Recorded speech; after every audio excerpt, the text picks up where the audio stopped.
I love the whole ensemble thing that you're going on there. Oh, Like that's really nice. Africa. Yeah. It's so full of creativity Yeah. and so full of originality. And I've always loved to just display our culture. Yes. Now, tell me, who is Rabbi Kohain? Rabbi Kohain. Yes. I am expatriate. I was born in Mount Vernon, New York, and I've been living here in Ghana for 28 years. I've been traveling throughout Africa for the past 35 years, but this is my home. I am the executive director of the Pan-Africanist Foundation, and we are responsible for promoting Pan-Africanism amongst the African family. We've been in existence for 29 years, since 1992, and we've had 14 editions of our festival, which includes bringing artists from all over the African world, Africa, the diaspora, as well as some of our most profound scholars. And that is to try, in our effort of promoting Pan-Africanism, to reunite the African family as a precursor to the reemergence of African civilization. And in addition to that, I also am the convener of the Universal Pan-African Diaspora Coalition of Ghana, which is a coalition of various organizations and associations of Africans in the diaspora who return home here to Ghana and are doing business and are doing various things here in Ghana to try to help Africa and Mother Ghana escalate her process and development. Very good. What made you decide to move from, you were born in New York. Yes. And you just decided, okay, I'm out. Wow. I know you're coming back home, Yes. but what was that process in your head? Like, okay, I'm just gonna go home. Well, you know, being in New York, that is, one time was the black capital of the world. Yeah. Before we had the whole independence movement in Africa being successful, we've had so much energy there. And I grew up within the corridors not far from Harlem, New York. And I was used to hearing so many of the black nationalists and the street corner preachers there talk about Mother Africa. And that's been ingrained in me in all my life. And I'm also happen to be, I'm a Hebrew, you know, of African descent. And we always talk about 400 years of captivity and returning back to our motherland. So in 1994, after having made 13 trips to the motherland over a 7-year period, and we had some of the things that are occurring now in America were happening at their height then in terms of the atrocities being perpetrated against people of African descent, police brutality. At that time, the big stories was an elder called Eleanor Bumpers, 78 years old, was killed in her own home. We had a young man, Michael Stewart, was killed for painting graffiti in the streets.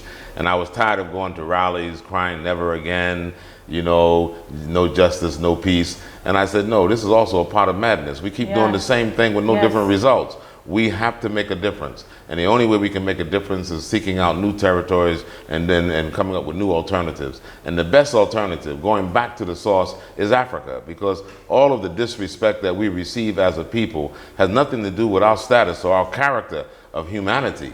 It has to do with people disrespecting Africa.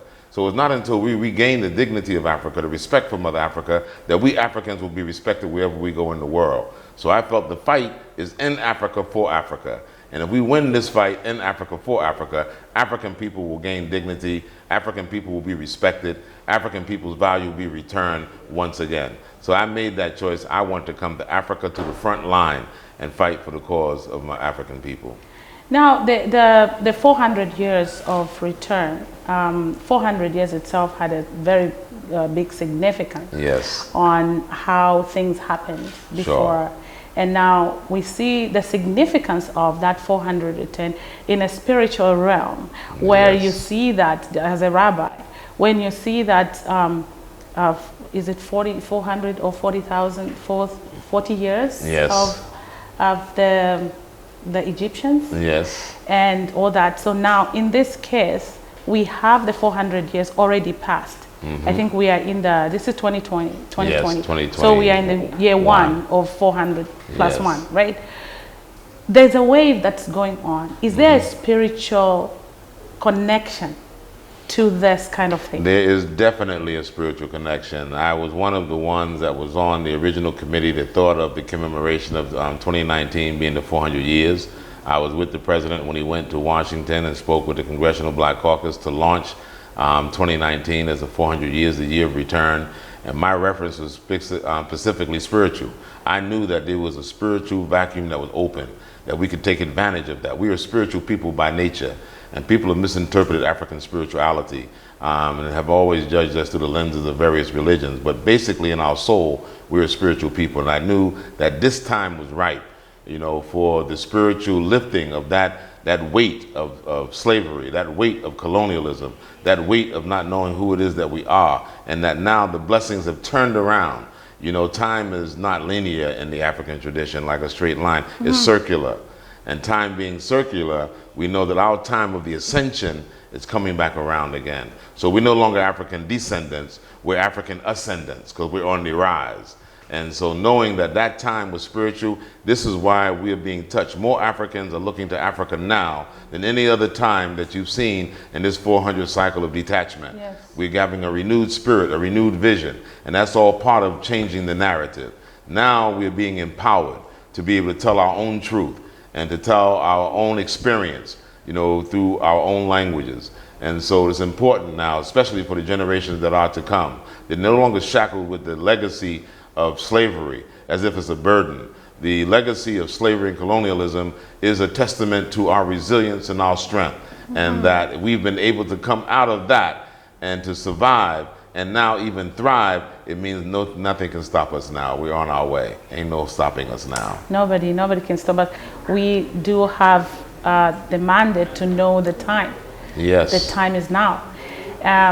When you came here, you staged a strike, a hunger strike with a few people when you came to then it was castle, the Yes. dungeons. Why did you do that? And what was that process? How did you just decide to say, actually, I'm going to go on a hunger strike? Yes, actually that was on, actually I was in 1994. When there was going to be an international conference on deliberating on what shape and form should the preservation of the Cape Coast and Elmina, Castle Dungeons, and Fort St. Jago should take. Some of us felt they were being too commercialized, and in being commercialized, it was erasing the history and the legacy of what they represented there. So during this conference, myself and 6 others decided that we were going to go on a fast. No food, no water, for 3 days for the full time of the endurance of the conference. And we also decided to sleep in those dungeons. And that was to proclaim that this place is sacred ground. This is where millions of our ancestors suffered. This is where millions of our ancestors lost their identity, lost their humanity. Not lost their humanity in the sense of they not being human, but in the sense of other people perceiving them and respecting them as human beings. So we wanted to draw that attention and to draw the seriousness that we took this, and wanted other people to actually take it that serious as well. At that time, there were commercial enterprises inside of the forts in the courtyard functioning, a bar, restaurant, and we asked that these things be closed down and that the edifice is respected for what it represents in a historical context as being sacred ground, that African lives were lost there. So, of course, we had the cooperation of the then government, and they ordered that the restaurant and the bar be closed down there and moved it outside to another premise. And we began then to try to work with suggesting how the programs going on there should meet a certain criterion standard that did not allow for it to be disrespected and for people to basically commit any sacrilegious activities there, and to take this as a normal facility. It's not a normal facility. The spirit of our ancestors still reside there. We've not received reparations as a people. We've not received full reconciliation to the atrocities and the crimes that was committed against African people there. So therefore, we must keep the evidence intact. You know, even today, when you have criminology and a police report, when there is a crime scene, they tape it off, and so that people can't go there and touch and desecrate the evidence of that crime. Well, these dungeons are the evidence of the crime committed against African people, and we think that they should be preserved but not tampered with, not renovated. They should be preserved so that the evidence remains there and the testimony of our people. I hear just recently that there is a movement going on in sections of America right now as a resistance to the critical theory of race theory. As a response to that, there are people who actually want to reshape the story and the narrative that slavery was not bad, that it was good. and to teach a new generation of young people a whole new twist to how our ancestors and we ourselves were violated as human beings. Yeah. So it's all the more reason why these edifices must remain intact, so that our testimony, our story, and our narrative has the evidence and the proof that matches the story that we tell. Yes, yes. Now, I was at the dungeon yesterday, last night, and I walked through, and I love your voice. You were the one, giving us a tour. I think it was a very sad moment, an emotional moment for most of us, especially our our brothers and sisters that were born like yourself. Yes. And it was just something that I cannot believe that a structure that was built 400 years ago is still standing with everything, nothing is out, which means the plan was there for sure. Now, walk us through that experience of sleeping there for 3 days. Well, as you just stated, you were there last night, and it's hard to put into words the emotions that you're filled with. And it was a moment that we reacted to. When we got there, I really feel that we were possessed by the ancestors, because it was a spontaneous decision. We didn't go there with that plan. We got in there and we were possessed with the subject matter and the seriousness of the subject matter. And when some people, the triviality that some people were taking the subject matter, and it was like the ancestors said, don't leave here, impress upon them the seriousness of what took place here, the crime of what took place here. Our voices are still here. So it was a spontaneous decision that, no, we can't eat and drink here in fellowship like it's normal. We can't even leave here. In fact, we're not going to leave here until our voices are heard and our point is made. So I really don't think it's a proper description to say that we slept there. Let's just say we stayed there for 72 hours. But when we were in that dungeon, 2 nights in the male dungeon and 1 night in the female dungeon, we couldn't sleep. There were bats inside of there. There was the sound and the roar of the sea bouncing up against the rocks and the stones there. There was the stench there, the smell there. There was the reflection and the flashbacks of what our ancestors must have went through while we were there. We had 3 of our sisters there, women that was there with us. They were moaning through the night. They were also making contact with the emotional side of the experience there. So we had all these things happening during that period throughout the whole night. So at best, of course, we nod off a little bit, one at a time, but it wasn't like we made a bed or made a pack or a sleeping bag and really went to sleep. We just stayed up all night and had periods where we fell asleep or closed our eyes, but the whole experience like a flashback. The whole experience was like a recollection of what our ancestors must have gone through, what they must have felt. The only thing is that we knew that we were measured by time. We knew that there was a beginning and an end of that conference. We knew that we would return back to the comforts of our homes. But our ancestors didn't know anything. They had no idea of what was going on. They had not even escaped the trauma of having been captured like an animal and marched down raw terrain barefooted and stripped naked. I say stripped naked because it's important that we understand that all those images that we see of Africans walking with loincloths through jungles and with chains around their hand and around their neck, these are purposely projected to make it look as if we had no clothes, that we had no fashion, that we were savages in the jungle. They took us out of our natural habitat to know that all the beautiful garments that we have, the seamstresses we have, the wonderful customs that we have according to our various customs, our jewelry, our ornaments, all of these things were stripped of us. And it was like stripping our identity away from us and portraying us as if we weren't a people. We were just animals with loincloths. Our women were shown bare-breasted and all of these things, as if to give a false impression of who it is that we are, a people without a culture, a people without a language, a people without traditions and customs, and it's all a lie. Because now that we see many of our scholars are advocating for the return of artifacts out of foreign museums, that they've made millions of dollars on our artifacts, on our real customs, on our jewelry. Now you see there's a people. Now you see there's a culture. It's been hidden from us. Some of these artifacts, the best of them, are locked in basements. They got manuscripts. They got written material. Even as far back, as close as 10 years ago, they discovered over 100,000 manuscripts in Mali that had escaped the plundering and the raids. So they have a false myth about black people. If you want to hide information from a black man or woman, put it in a book to suggest that we don't read. We invented writing. We got more manuscripts than anybody in the world. But they had to rob us of that, plunder us of that, steal it, lock it up in their museums so they can push their false narrative. See, with all the display of these artifacts that represent our culture based upon spirituality, because most of our art is not regular art. Our art is spiritual. Yes. Our art encases, you know, the embodiment of our belief systems and our truth systems and our science. You know, they don't believe that we have science, but we created the whole concept of science. Not just science, the concept of science.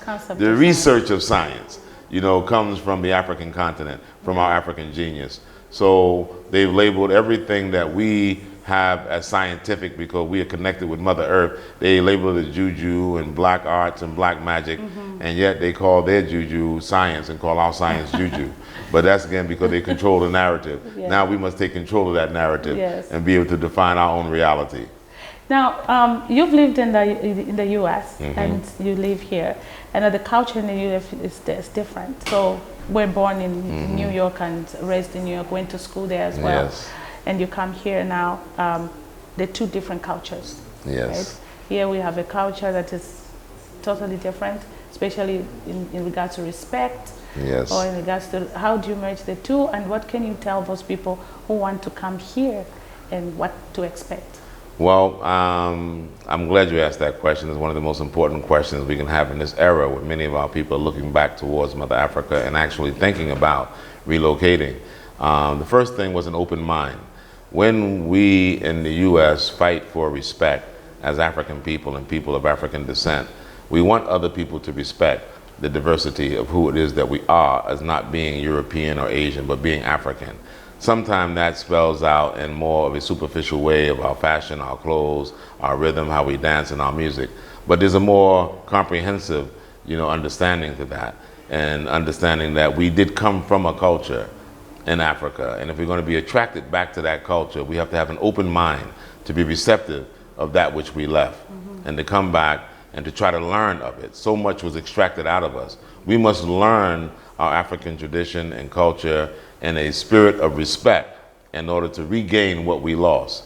At the same token, not underappreciating the experience that we have in the West, because one of the misnomers that people also associate with the West, that the West owns its own experience and that the West owns its own development. But millions of Africans were taken away from Africa with skills in Africa to help to develop what's in the West. So it is the European culture that we're trying to shed, but not all of the Western development and technology, because much of the Western development and technology came into being out of African genius. So we brought our African genius from Africa and helped the West to develop to the level that it is. So all that credit doesn't go to the West as having been related to Europeans, you know, or Asians. We also made our contribution because we move forward in time with time. So it's not that we shed everything. We also come with our experience, we come with our expertise, and we come with the virtues that we can blend with the African culture that we come to meet. So the whole thing is respect. Respecting that there is a culture here. This is the culture that made us survive in America.